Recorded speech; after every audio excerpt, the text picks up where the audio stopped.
இன்றைய தினமான செய்தியில் அடுக்குமாடி குடியிருப்பில்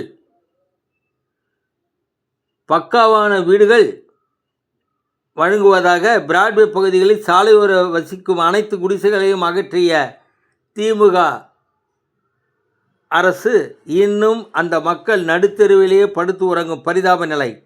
முதல்வர் உத்தரவை மதிக்காத அதிகாரிகள் ஒரு சிலருக்கு மட்டும் வீடுகளை ஒதுக்கி மற்றவர்களை நிர்கதியாக்கி உள்ளனர். ஒருவேளை பணத்தை கொடுத்தவர்களுக்கு மட்டும் கொடுத்திருப்பார்களோ? படிப்படியாக வீடுகள் ஒதுக்கீடு கொடுக்கப்படும் என அமைச்சர் சேகர்பாபு கூறியுள்ளார். பட்டேல் சாலை வேளச்சேரி சந்திப்பில் 310 கோடி ரூபாயில் மேம்பாலம் முதல்வர் அடிக்கல் நாட்டினார். புரசவாக்கத்தில் மற்றொருவரின் வீட்டை லீஸுக்கு விட்டு 18 லட்சம் ரூபாய் மோசடி செய்தவர் சிக்கினார். வலசரவாக்கம் போதைப் பொருள் பயன்படுத்திய நடிகைகள் உட்பட 9 பேர் போலீசார் கைது செய்தனர். வணக்கம்.